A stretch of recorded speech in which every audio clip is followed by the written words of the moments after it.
My name is Nha Vuu, and I work with ink and watercolor on handmade paper. I have a background in Eastern ink and brush. However, I studied a little bit of drafting and architecture, so I do a lot of line work, and so I'm fascinated with lines and space and how they relate to the negative space.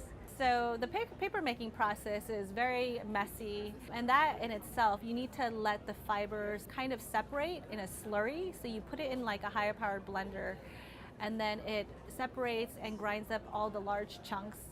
And then you lay it out on a large screen, and then you press out the water, and that allows the paper to dry. And then I grind ink from an ink stick onto an ink stone, and that gives me the truest black. Instead of like India ink that has like a tint of purple or blue, my blacks are more of like a charcoal black.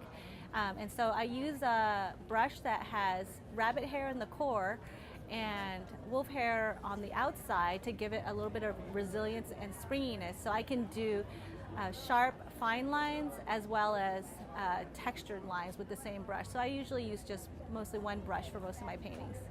I think art fairs are a true and integral cultural event in a community. I've noticed that in some cities that have had an art show for a long time, the patrons are very knowledgeable and very appreciative of art in general.